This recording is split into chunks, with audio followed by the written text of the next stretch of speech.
Bueno, vamos a ver distintas cosas. Básicamente, para presentarme muy rápidamente, trabajo con Julio Villamil en Julio Villamil Asociados. Gestionamos proyectos de inversión y asesoramos inversores, mayormente acá en Uruguay, y empezamos a salir al exterior ahora. Y trabajé en distintos países y continentes, ¿no? En Norte y Suramérica, en África, en Gabón y en Europa sobre todo, que fue la mayor parte de mi carrera profesional. Entonces, hoy en día es una tendencia internacional, pero realmente es relativamente reciente lo que es la inversión cross-border, ¿no? Cross-border, o sea, transfronteras. Empezó a nivel fuerte en los años 2000, cuando realmente había un exceso de liquidez, un poco más adelante, y culminó en 2006, donde los grandes fondos de inversión salían en muchos países, sobre todo estadounidenses, ingleses y europeos, hacia afuera, ¿no? Empezaban a invertir en otros mercados, mayormente en sus mercados de origen, o sea, los franceses en España, los ingleses en Alemania, o los alemanes al revés, y después empezaron a mirar un poco más allá, en Asia y en otros lugares. Muy rápidamente, pero así a modo de introducción, el negocio es el mismo, o sea, estamos hablando de negocios inmobiliarios, un desarrollo, una inversión inmobiliaria, pero los componentes son distintos y la manera de hacerlo también. No hay que dejarse engañar creyendo que el negocio es igual de un país al otro, si bien la técnica es la misma.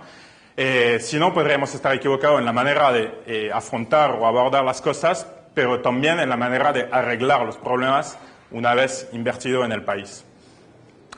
Eso es un mapa de cómo se mueve el dinero. Eso es el tercer trimestre de 2003, pero básicamente no es tanto por la actualización de los datos, es ver cómo se mueve el dinero de continente a continente. Lo que estamos viendo a nivel regional, y lo vamos a profundizar un poco más adelante, es que recibe muy poco dinero América Latina. Eso es una entrevista a grandes gestores de fondos de inversión. Fondos de inversión que no solo invierten en nivel inmobiliario, en este caso solo son datos inmobiliarios, pero también manejan renta fija y otro tipo de activos financieros, ¿no?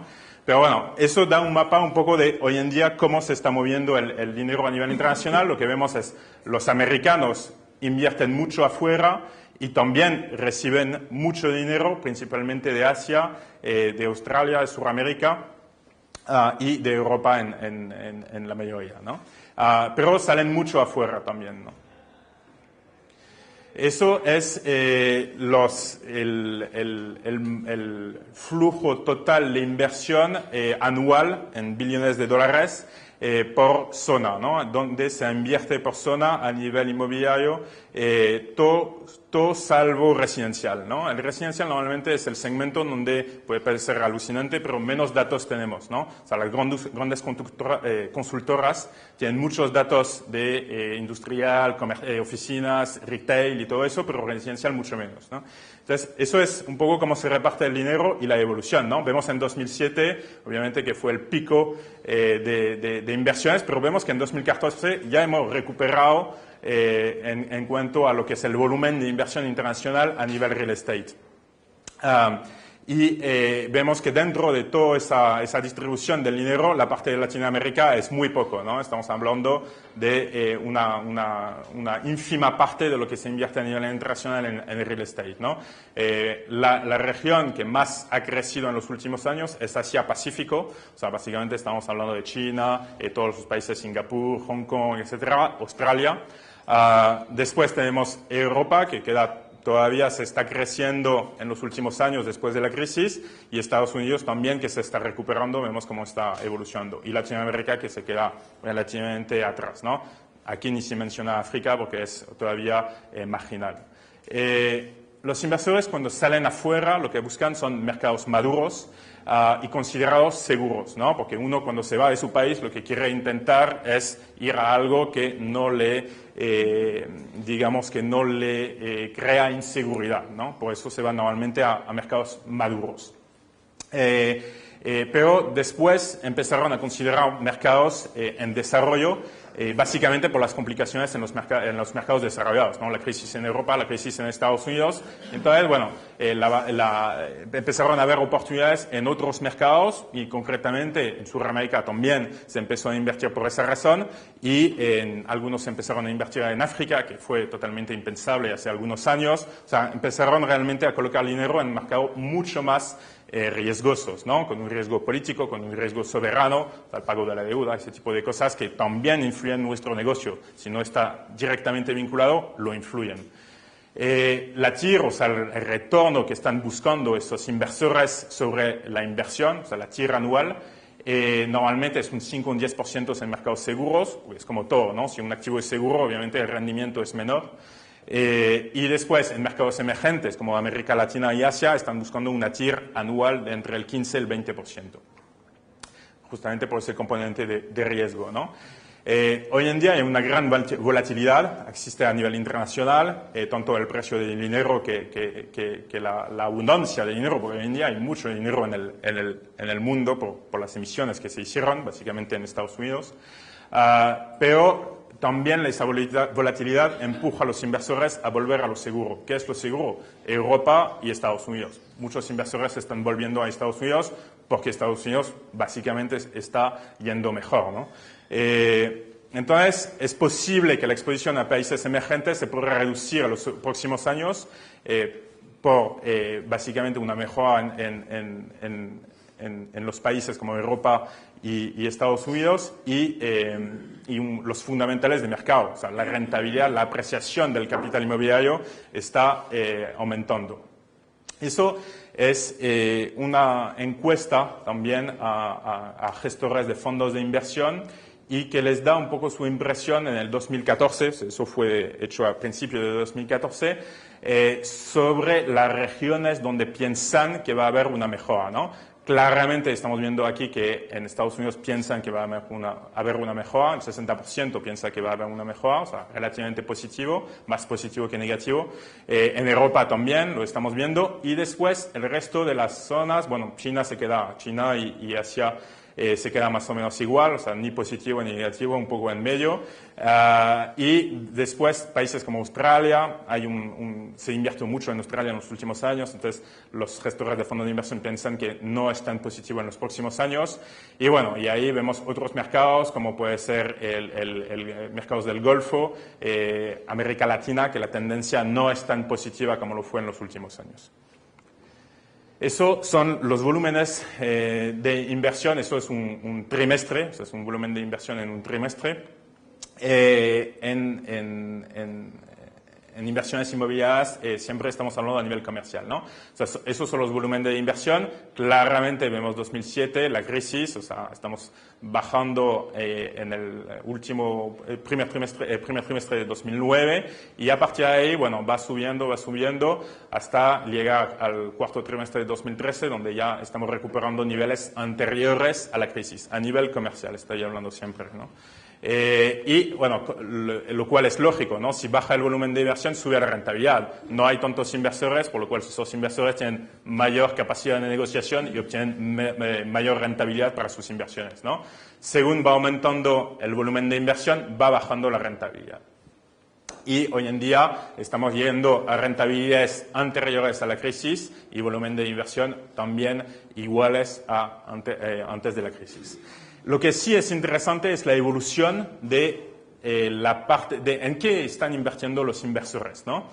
Y bueno, siempre pensamos que es en residencial, en oficina y tal, pero lo que estamos viendo realmente los inversores están invirtiendo en tierra.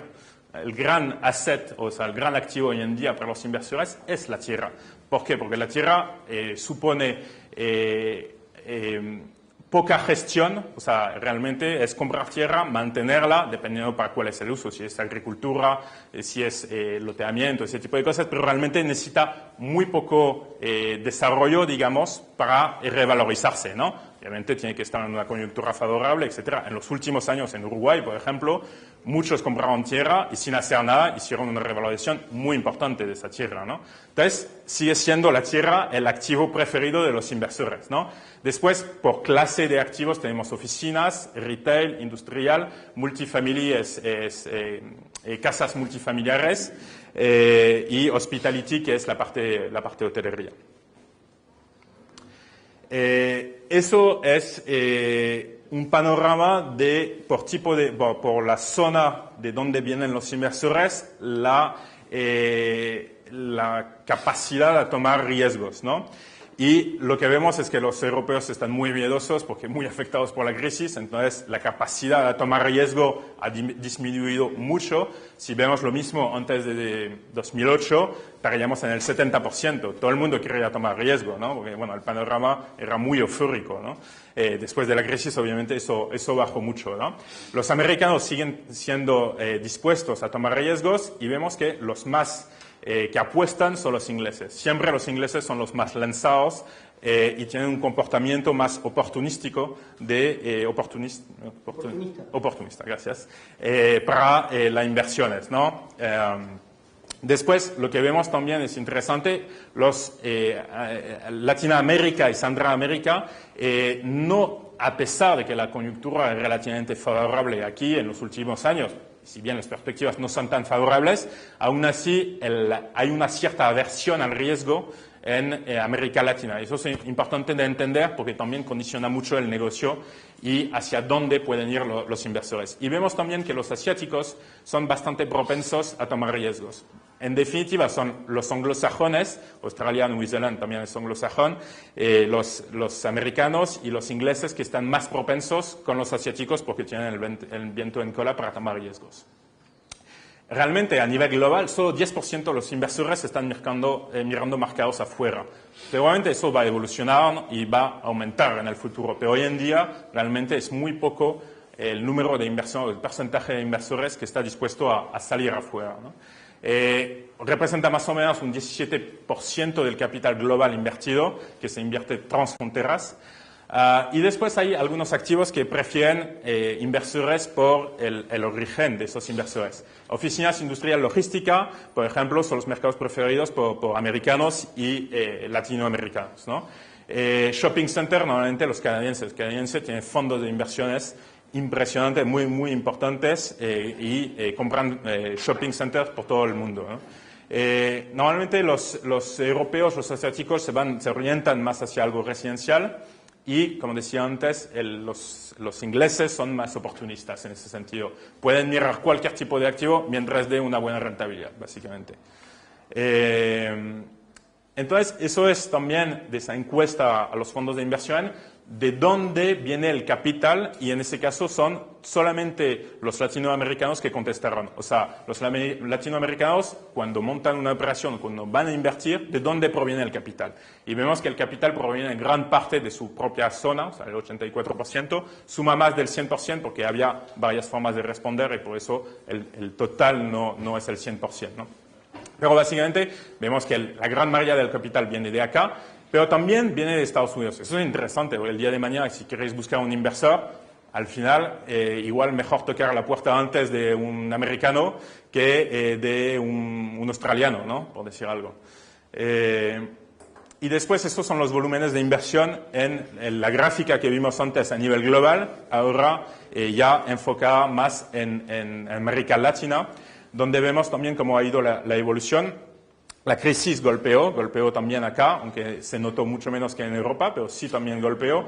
Y vemos después que es mucho más irregular, ¿no? Cuando antes, a nivel global, teníamos una curva, digamos, un promedio ascendiente, aquí tenemos muchas más irregularidades y vemos que la llegada y la retirada de capital es mucho más volátil. Eso es también de esa encuesta de inversores a los inversores latinoamericanos, ¿dónde piensan invertir los inversores latinoamericanos? Y vemos que el 92% piensa invertir en su propia zona, o sea, no salen hacia afuera. No significa que no salgan dentro de su zona, pero no salen afuera de la zona, ¿no?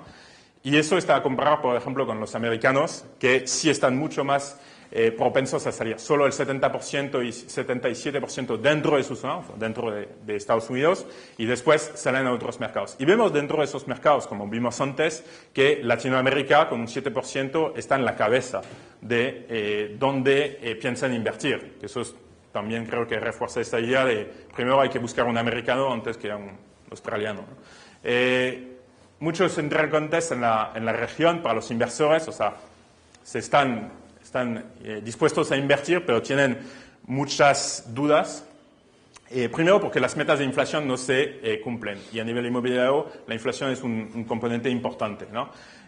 Tanto para los costos de construcción que para la reactualización de alquileres, etc. Es mucho mejor estar en un entorno estable, con una inflación controlada, idealmente con la misma moneda. Por eso, por ejemplo, en Europa se potenciaron mucho las inversiones cross-border o transfronteras, justamente porque tenemos la misma moneda y una inflación estable en la zona, ¿no? El costo del dinero sigue siendo alto, o sea, las tasas de interés, comparando con sus mercados de origen. O sea, el americano, si compara una tasa de interés en Estados Unidos y una acá, y acá no es lo peor, en otros mercados todavía son tasas de intereses relativamente altas, si bien han ido bajando en los últimos años. Tenemos y seguimos teniendo un riesgo cambiario muy importante. Eso es un componente que están mirando muchos de los inversores. Hay ciertas monedas que tienen mucha volatilidad por la entrada de capitales, o sea, los capitales buitres, por ejemplo, que ahora se está dando menos en esta crisis, pero en crisis anteriores que llegan muy rápidamente a entrar dinero en el país y lo sacan muy rápidamente también, ¿no? Y eso destabiliza las monedas. El desempeño económico al final de varios países es decepcionante. Brasil, México, que están realmente con un crecimiento muy, muy bajo comparando con las expectativas que se tienen para estos países. O preocupante como es Argentina y Venezuela, que para los inversores obviamente hoy en día no son focos de inversión, ¿no? Aún así, las inversiones en la América Latina, si bien quedan bajas, fueron un 50% más altas que en el año anterior. O sea que hay una senda positiva sin duda, ¿no?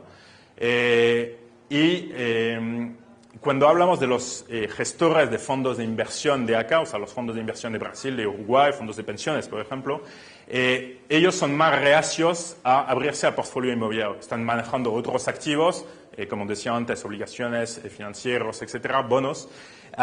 Y los de acá solo tienen una propensión o están dispuestos a invertir en negocios inmobiliarios o ampliar el portfolio inmobiliario en un 56%, cuando a nivel global es el 69%. O sea, la opinión de esos gestores de fondos de pensiones locales es peor respecto al negocio inmobiliario que a nivel global, donde se ve el negocio inmobiliario como a largo plazo un buen negocio, ¿no? En esta zona, en la TAM en concreto, el criterio más importante, ahora vamos a ver una serie de criterios que se usan para evaluar las inversiones inmobiliarias y hacia dónde hacerlas, pero acá el criterio más importante fue el miedo al retroceso económico, seguido la rentabilidad, qué rentabilidad voy a obtener, y los fundamentos de mercado. Bueno, como decía antes, la aversión al riesgo es más importante acá que en otras zonas, ¿no? Eso es un ranking que hace una consultora de los mercados emergentes para comprar oficinas, ¿no? O sea, emergentes, obviamente, ¿no? Y lo que estamos viendo es que África se está posicionando muy bien y está colocando unos cuantos países, 6 países dentro de los 10 primeros, como mercados que más han progresado en transparencia, en fundamentos de mercado, como para que un inversor de fuera vaya a invertir ahí, ¿no? Y el único mercado que realmente aparece en ese ranking es Perú, acá para la zona, ¿no? Como estamos viendo, el continente tiene tareas pendientes. Obviamente son situaciones diferentes entre África y Latinoamérica, pero sin duda Latinoamérica, en cuanto a transparencia, tiene muchos asuntos pendientes. La buena noticia es que Uruguay, no lo vemos acá, pero dentro de ese ranking se ubica tercero en la zona, en el puesto 18 de todos los países que se evalúan, detrás de Perú y México, ¿no? Básicamente porque Uruguay tiene una economía estable y un buen entorno de negocio. Y son cosas que, a pesar de ser un mercado chico, a los inversores les interesa la seguridad otra vez, ¿no? Eso es ya para dar un pantallazo de lo que cosas que debemos ver en un mercado cuando vamos a ir hacia ese mercado, ¿no? La seguridad jurídica, que es un punto fundamental, que aquí estamos mal acostumbrados en el sentido porque hay una buena seguridad jurídica, los tribunales funcionan, hay poca corrupción, eso es un tema importante. Otro tema, a ver, tengo que tener un socio local, lo veremos después, pero en Paraguay hay que tener un socio local, por ejemplo, para ir, ¿no? Acá no hace falta, uno puede abrir su empresa, él tiene 100% de las acciones, ¿no? ¿Qué función tendrá ese socio local? ¿Podrá dirigir mi empresa? ¿Tendrá derecho de voto? En fin, hay toda una serie de temas que hay que contemplar. existe la seguridad de la propiedad privada, el catastro. Hay muchos países donde el catastro realmente es un desastre, ¿no? Podemos comprar, yo tuve la experiencia en antiguos países del este, en Rumanía en concreto, donde por el tema del comunismo ya no sabíamos de quién eran los terrenos, ¿no? Porque un inversor venía a comprar un terreno e igual alguien le podía demandar por antes de que los rusos entrasen en Rumanía y Rumanía formase parte de la Unión Soviética, ¿no? O sea que realmente no se sabía bien de quién era el padrón. Son temas no menores y hay que tener mucho cuidado con eso. La cultura, eso es un dato fundamental. Cuando uno va a un país, ¿cuál es la cultura del país? Obviamente, si estamos en la misma región, la cultura va a ser bastante parecida, aunque tiene sus matices, ¿no? Pero si vamos de América Latina a Asia, no tiene nada que ver. Europa está un poco más cerca, África no tiene nada que ver. Eso es un tema muy importante, los códigos de comportamiento, ¿no? ¿Qué hacemos? Por ejemplo, en Oriente Medio hay que hacer muchas reuniones antes de hablar de negocio, ¿no? Vamos a comer, vamos a hablar de la familia, de todo, y después hacemos negocios, ¿no? Hay que conocerse. Acá no es tanto, por ejemplo, en Inglaterra, no, vamos directamente al negocio y después vemos si los niños van bien, ¿no? Entre comillas, ¿no? Estoy exagerando un poco, pero son comportamientos distintos, ¿no? La comunicación verbal o no verbal, ¿no? Si realmente lo que estamos diciendo es lo que cuenta o lo que estamos transmitiendo con nuestra actitud. La religión, punto fundamental cuando vamos a un país, ¿no? ¿Qué peso tiene la religión en ese país? Acá no tanto, pero si vamos a países de Oriente Medio, sin duda la religión tiene un componente muy importante en el negocio, ¿no? ¿Qué reglas implica? ¿Qué se espera de nuestro comportamiento? Por dar un ejemplo, ¿no? En países musulmanes, el alcohol. Bueno, la gente bebe alcohol, pero nunca en público, ¿no? Entonces, es un tema que hay que tomar en cuenta, ¿no? El idioma, bueno, si el idioma es el mismo, eso es obvio, pero también el vocabulario, ¿no? En España hay términos técnicos a nivel inmobiliario que son distintos de Uruguay, ¿no? Entonces, bueno, eso es lo más sencillo porque uno se puede adaptar y siempre se buscan soluciones. Una es el portuñol, no sé si se llama así, o sea, el portugués con el español, ¿no? O sea, encontramos siempre maneras de comunicarnos y aunque los idiomas sean distintos. ¿Cuáles son los riesgos? Hay un riesgo geopolítico que hay que tomar en cuenta, o sea, cuál es la situación geopolítica de la zona y del país donde voy. Obviamente hay muchas turbulencias hoy en día en Asia o en Oriente Medio y eso es un tema a tomar en cuenta. La corrupción, un dato fundamental porque influye mucho el negocio. La salud, la seguridad. No sé, hoy en día uno puede ir a Colombia, pero hace algunos años no podía salir de Bogotá o no podía salir de su hotel, ¿no? Por miedo al secuestro, ¿no? Hoy en día ya no existe, mejor ese aspecto, pero es un tema a tomar en cuenta. El terrorismo también, hay zonas del mundo hoy en día donde, bueno, hay peligros en cuanto a eso, ¿no? Sobre todo en todo lo que es África del Norte. Y la transparencia del mercado, que eso es un tema muy, muy, muy importante. ¿Qué lectura puedo tener del mercado buscando información? O sea, yendo por Internet nada más, ¿no? ¿Qué información me van a dar? Significa qué transparencia tiene ese mercado. Entonces, realmente lo importante es, para retomar algún lema inmobiliario, location, location, location, en ese caso para salir al exterior sería información, información, información. Fundamental tener la máxima información posible para salir al exterior.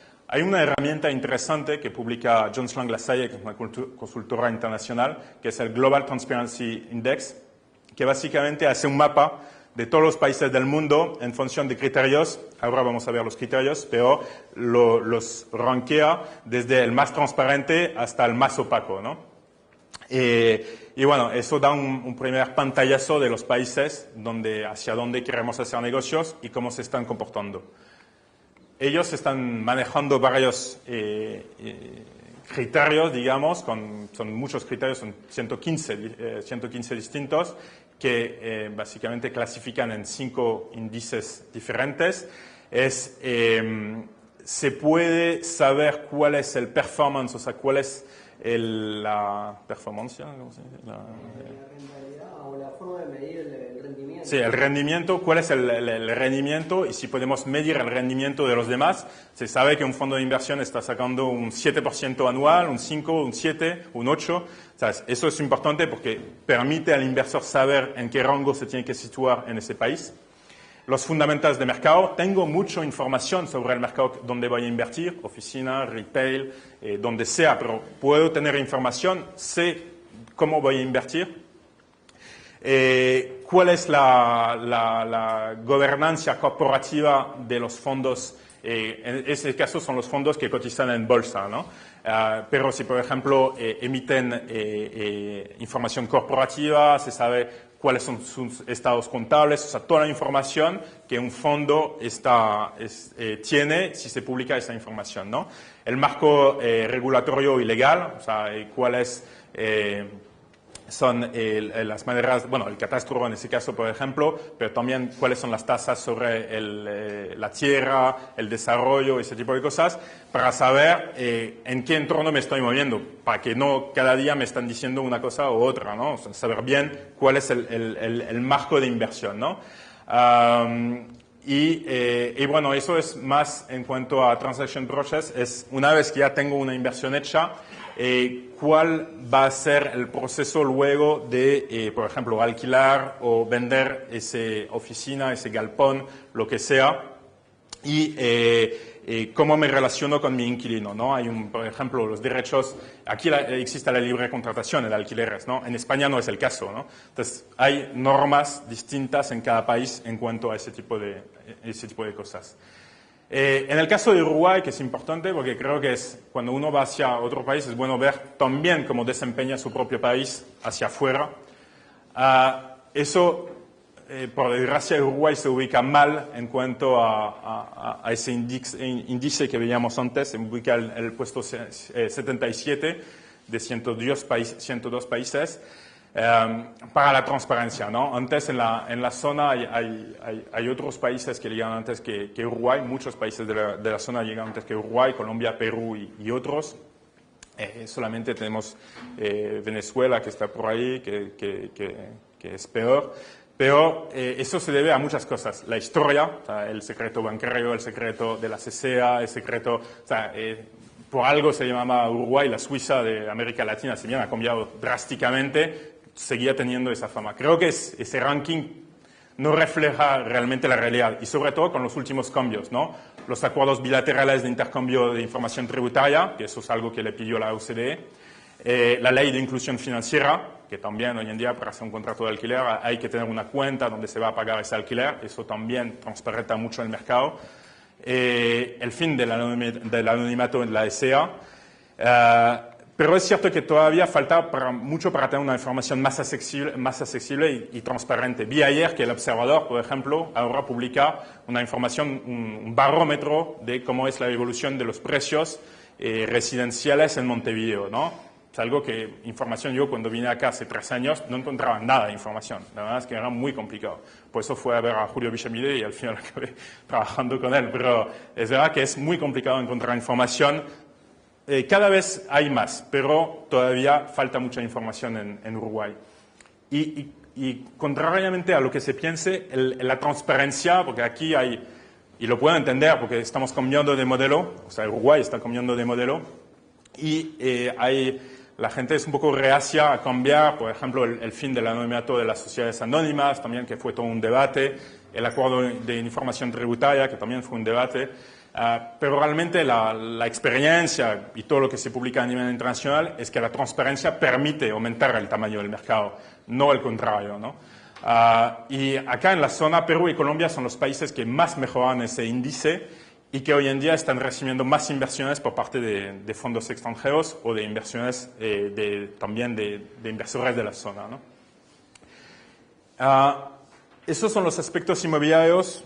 Volviendo a esa encuesta de los fondos de inversiones, ¿qué criterios están valorando esos fondos para invertir en un país? Lo primero que valoran son los fundamentos del mercado. ¿Cómo se está comportando el mercado donde voy a invertir? Oficina, retail, hay mucha oferta o hay poca demanda, en fin, un poco son los fundamentos mismos del mercado, ¿no? el crecimiento de la zona económica, o sea, realmente si hay un crecimiento económico, la rentabilidad, qué rentabilidad voy a tener en función del riesgo que voy a asumir en esa zona, en ese país. La apreciación del capital, o sea, aparte de la rentabilidad anual que voy a tener, qué apreciación de capital voy a conseguir a lo largo del tiempo. Y después toda una serie de otros criterios como la facilidad de entrar y salir de un país. Brasil, por ejemplo, es un país donde es muy fácil entrar, pero muy complicado salir, sacar el dinero de Brasil, ¿no? Eso es un detalle no menor a la hora de invertir en un país, ¿no? Bueno, ni hablar de Argentina, uno entra, nunca sale, ¿no? O sea que eso hoy en día es bastante complicado. Y después hay otros riesgos como riesgo político, riesgo de la deuda soberana, en fin, bueno. Pero esos son los datos más interesantes. Eso es bastante obvio, pero como un checklist de las cosas que hay que ver antes de ir a hacer, en ese caso, un desarrollo, ¿no? En un lugar distinto, los costos, o sea, chequear precio de la tierra, precio de construcción, obtener esos precios y los soft, ¿no? O sea, todos los costos alrededor de esos componentes que son broker, legal, arquitecto. Por ejemplo, los honorarios de intermediación son distintos en muchos países, ¿no? Hay países como Brasil donde solo se cobra al comprador. Otros países donde Uruguay es dividido, comprador-vendedor, ¿no? O sea que hay distintos países y distintas situaciones y hay que tenerlo claro antes de ir, ¿no? Los impuestos, ¿cuáles van a ser los impuestos por la compra? O sea, notariales, de transferencia, el ITP acá, por ejemplo. Por la gestión, o sea, cuánto voy a pagar de IVA en cada rubro que voy a tener, cuánto es sobre la construcción, cuánto es sobre los honorarios profesionales, los impuestos municipales, por supuesto, que voy a pagar. Y la rapidez del negocio, que es un componente muy importante a la hora de evaluar la rentabilidad. Es qué burocracia voy a tener para los permisos, ahí influye mucho la corrupción, sin duda. Y qué tipo de mercado, ¿no? Tengo un mercado muy ágil, donde es muy fácil vender, alquilar, y eso va a influir el negocio.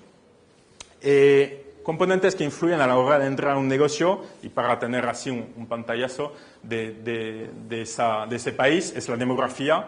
¿Qué tasa de natalidad? O sea, tengo un país que está creciendo en cuanto a población porque hay una tasa de natalidad fuerte. La pirámide de edad, o sea, tengo una población vieja, joven, en edad media, y eso obviamente va a condicionar mucho si hacemos un desarrollo residencial, a quién lo vamos a vender.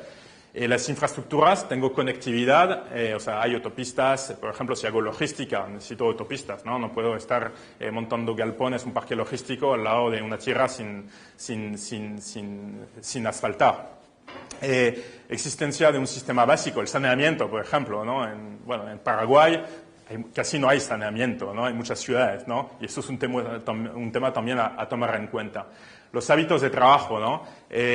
Eso es ya en mercados un poco más maduros, aunque lo estamos viendo acá, es la facilidad del acceso al trabajo, al entretenimiento, a residir. Por ejemplo, en grandes metrópolis, como hoy en día podría ser Sao Paulo, Bogotá, hasta incluso en Santiago de Chile, donde hay mucho tráfico, todo está congestionado. Hay una tendencia que nos está dando acá, porque todavía Montevideo sobre todo no está en esa fase, donde la gente quiere trabajar, residir y entretenerse en la misma zona, ¿no? Sin tener que hacer grandes desplazamientos, ¿no? Y esto, por ejemplo, a nivel inmobiliario se refleja en los desarrollos mixtos, ¿no? Donde tenemos un hotel residencial, una sala de gimnasio, todo en el mismo edificio y retail abajo, ¿no? Entonces, eso son cosas que hay que tomar en cuenta.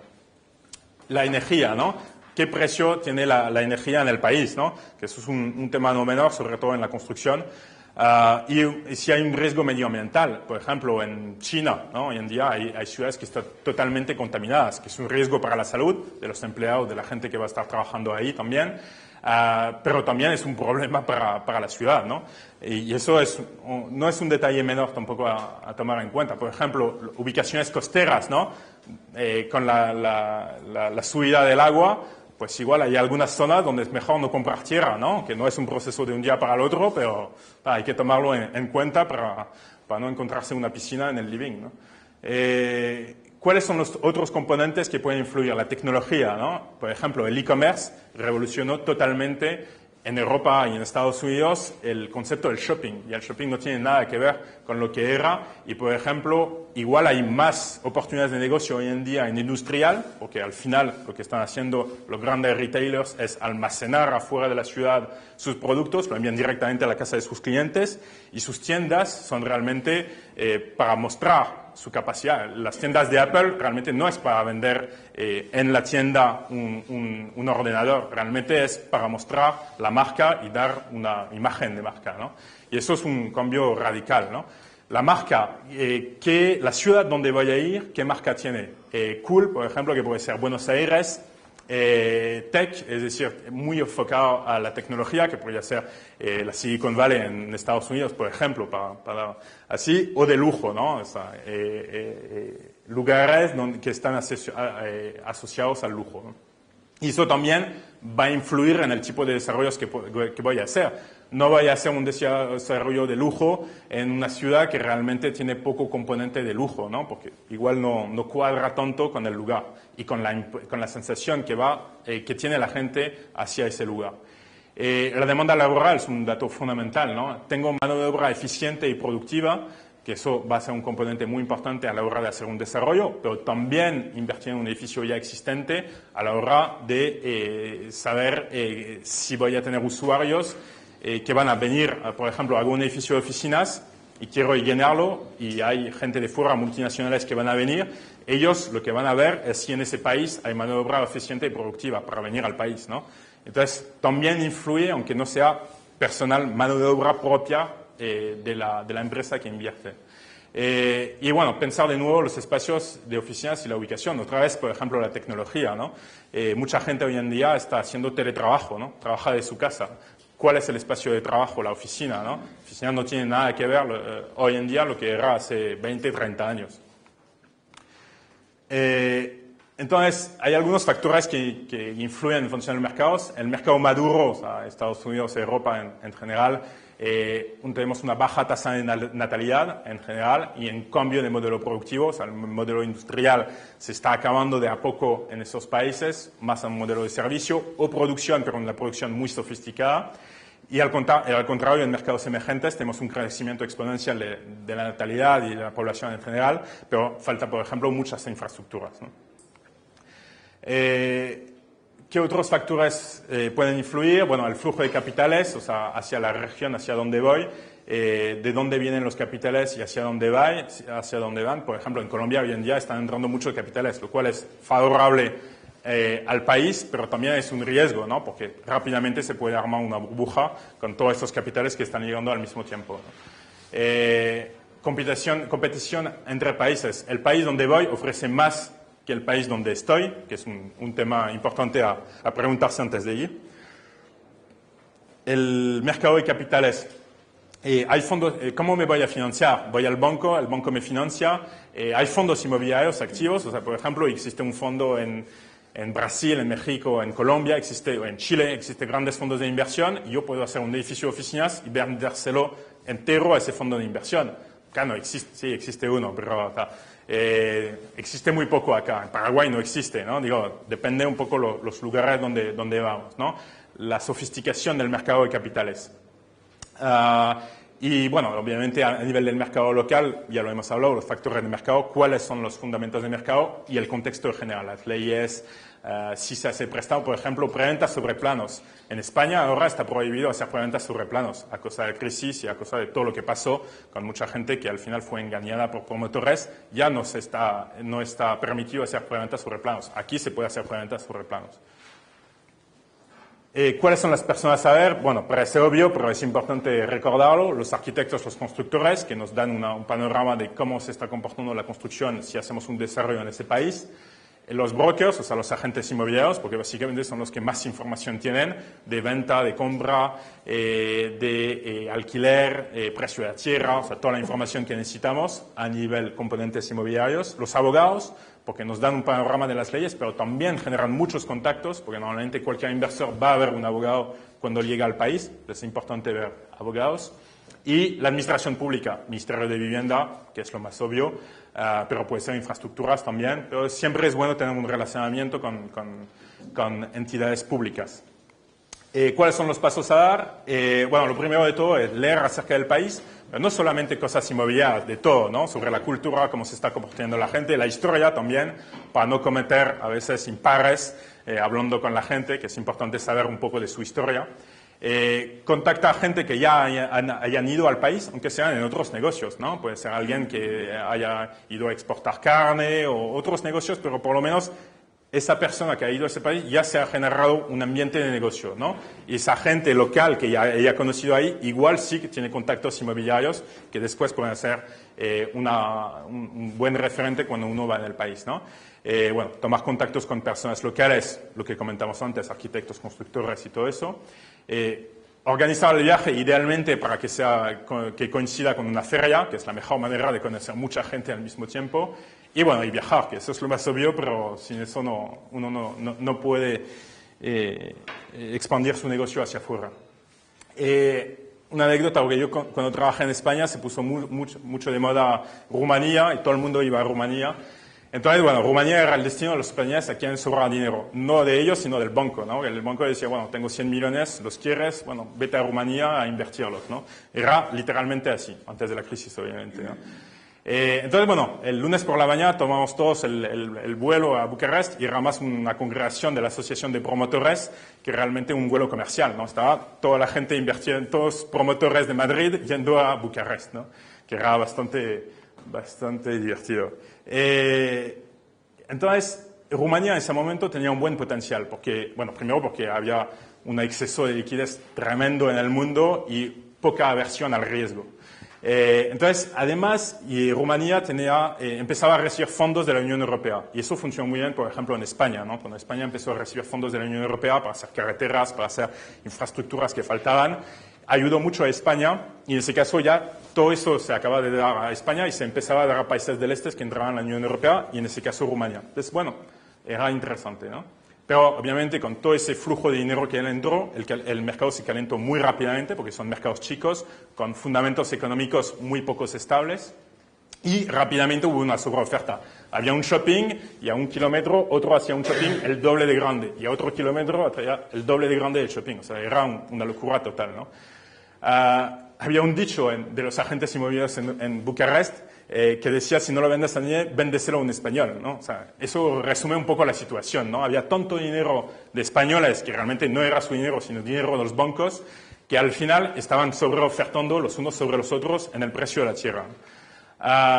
Y bueno, cuando vino la crisis golpeó muy fuerte, eso es obvio, y especialmente para los que leyeron los últimos, fueron los primeros que pagaron, ¿no? Y que pagaron un precio muy alto en ese caso, ¿no? Y hay una anécdota, eso ya en el país.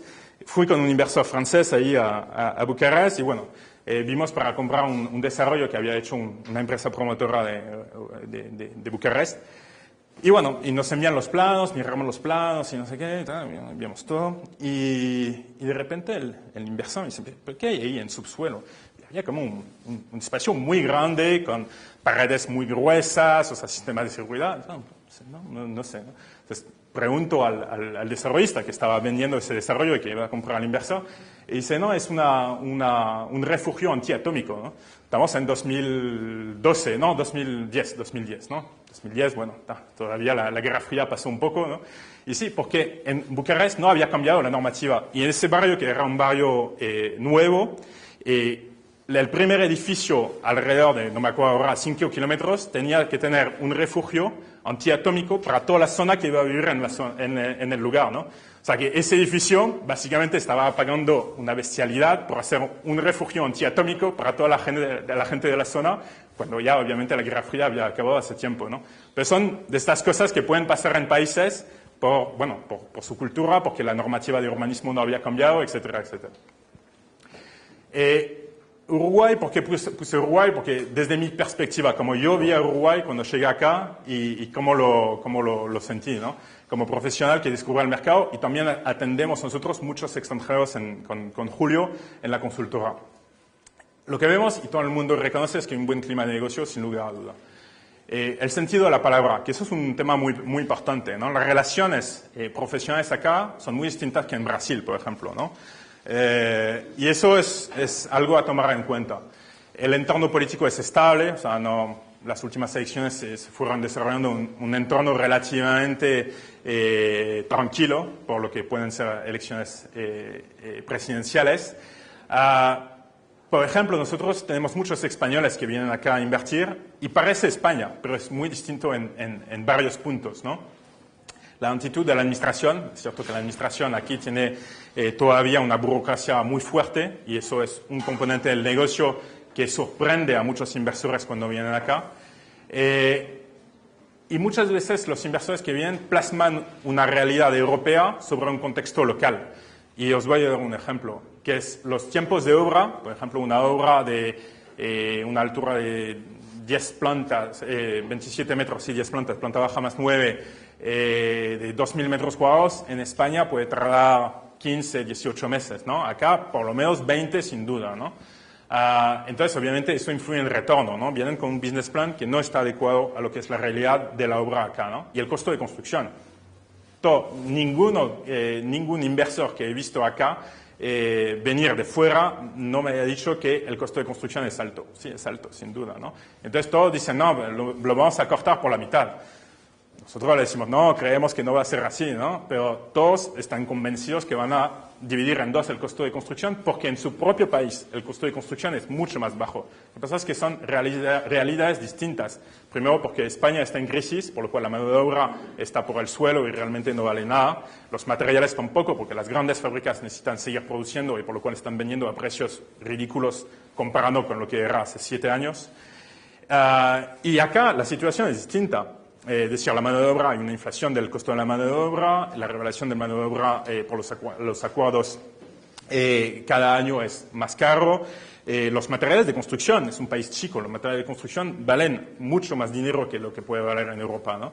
Entonces, claro, están viniendo con una idea ya hecha de qué va a ser su negocio acá y plasman su business plan de España en Uruguay y muchas veces, obviamente, ven la diferencia, ¿no?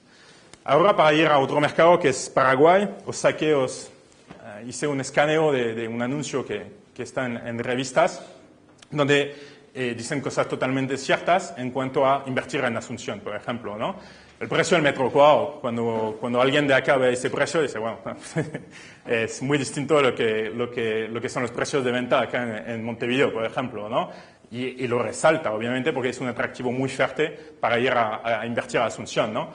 Y después hay una lista de unas 10 cosas que son ciertas, de la estabilidad macroeconómica, de la política fiscal, que es mucho más baja, en fin, todas cosas que son totalmente ciertas. Entonces, se hizo un mercado de moda y muchos uruguayos están saliendo y con éxito a Paraguay.